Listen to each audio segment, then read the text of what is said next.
Welcome to the deep dive. Hi there. So today we're tackling a really significant set of issues based on the material you shared with us. Mm, We're looking at the major environmental shifts, from 1900 right up to today. yeah, And looking through these documents, it's striking how much our planet has changed, often yeah. in ways we might not fully appreciate day to day. Absolutely. It's a period marked by just unprecedented human impact on the Earth. Really transformative changes. Driven by what, mainly?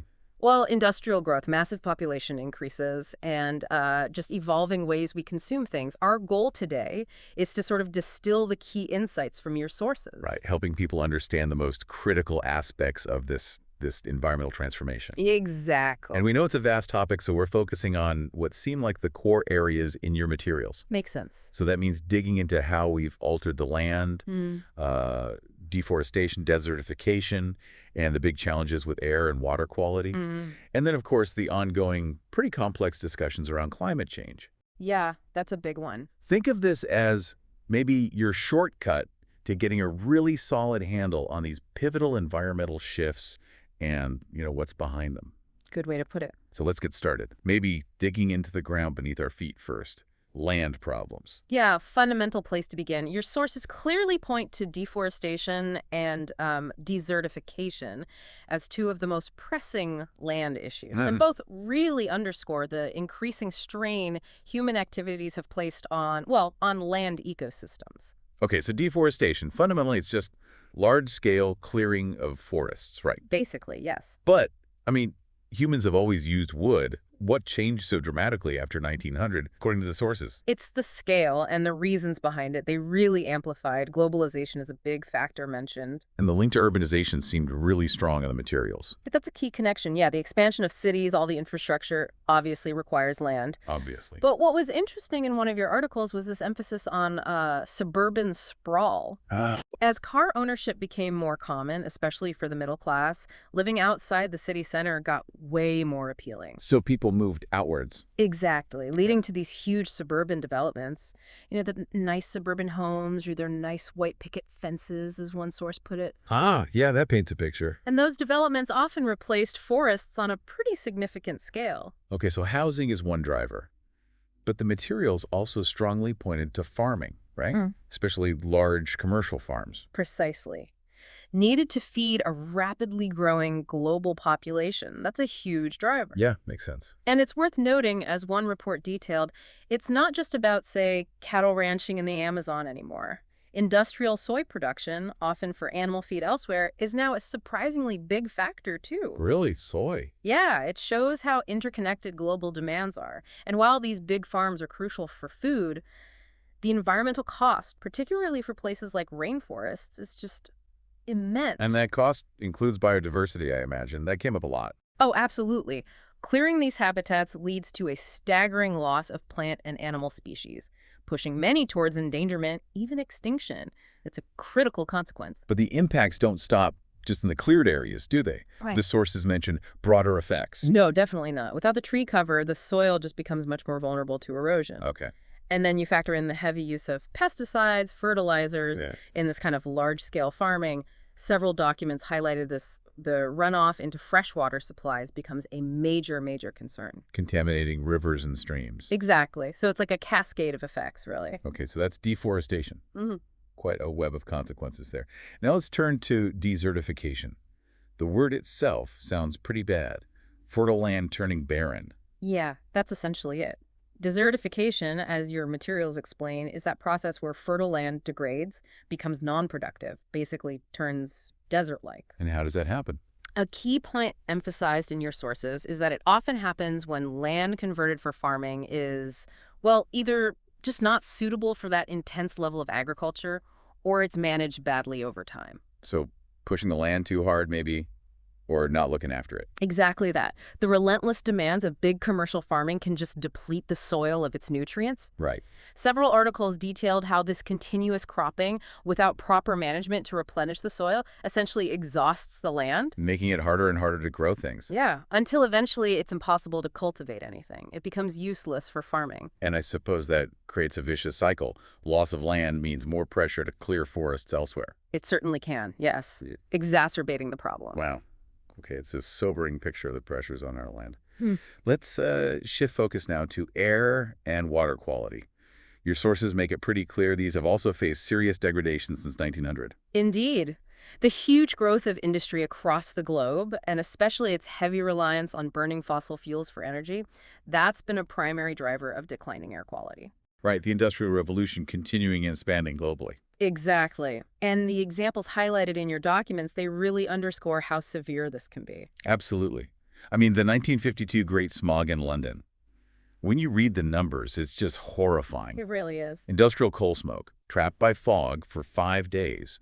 It led to an estimated, what, 10,000 to 12,000 deaths? That's the estimate, yeah, and made another 100,000 people ill. Just staggering. It really brings home the immediate, deadly impact air pollution can have. It does, and unfortunately, it wasn't just some isolated historical event. Well, Well, the case of Mexico City, much more recently in 2002, government estimates there are linked polluted air to roughly 35,000 deaths per year. 35,000 a year, wow. Yeah, it sadly shows that severely degraded urban air quality is still a critical global health challenge in many, many places. A stark reminder that clean air isn't something we can take for granted.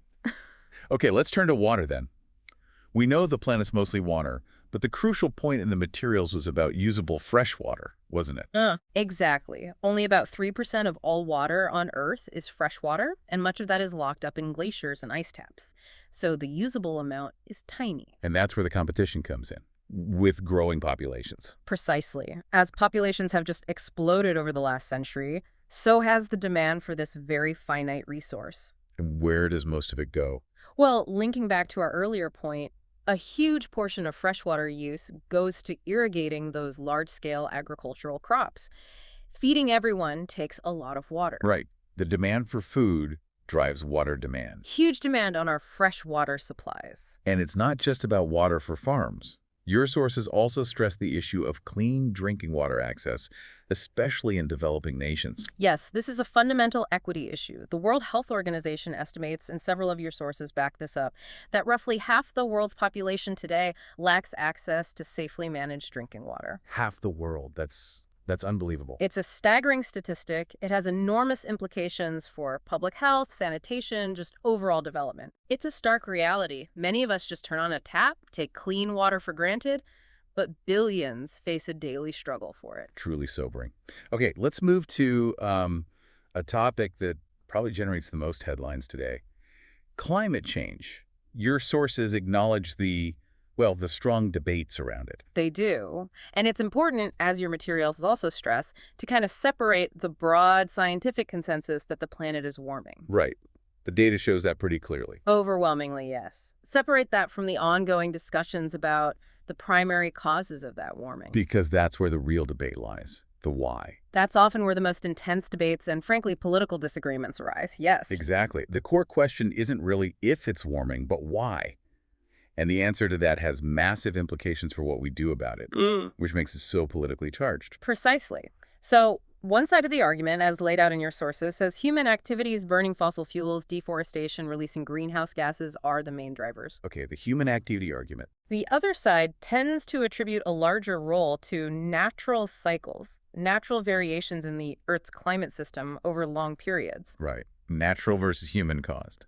And the intensity of this debate, as your material points out, seems closely linked to what each explanation suggests about solutions. How so? Well, if human industrial activity is the main cause, then fixing it might mean, significantly changing those activities, moving away from fossil fuels, maybe slowing industrial growth. Which could impact economic growth, especially in developed nations that rely heavily on that model. That's a crucial point. And it brings up the dynamic between developed and developing nations. Ah, okay. Explain that. Developed nations industrialized earlier over a longer time, so historically they've put more greenhouse gases into the atmosphere. Right. They got wealthy partly through that process. Exactly. So now proposals to curb emissions globally can be seen by some, particularly in developing nations, as potentially hindering their economic progress. They might want to use similar industrial tools to improve their living standards. So it raises really tricky questions about fairness. Historical responsibility versus current development needs. Absolutely. Complex questions of equity on a global scale. It creates this really tangled, often contentious situation. You can definitely see why there are such strong opinions. The stakes, economic development, energy policy, international relations, they're incredibly high. Precisely. The discussion around climate change isn't purely scientific. It's deeply wrapped up in economic, political, and social issues. Makes finding agreement and effective solutions really, really challenging. Okay, so to sort of bring this all together, we've taken a deep dive into these, well, massive environmental changes from 1900 onwards, based on the info you provided. We've looked at the pressures on land deforestation, desertification, the serious declines in air and water quality, and this complex, often debated topic of climate change, including the different views on its causes. And across the board, as clearly shown in your sources, human activities have played a really central, really significant role in driving these shifts. From farming and industry to just how and where we live. Yeah, the expansion of agriculture, industry, our cities, it's all had a major impact. It certainly gives you a lot to consider.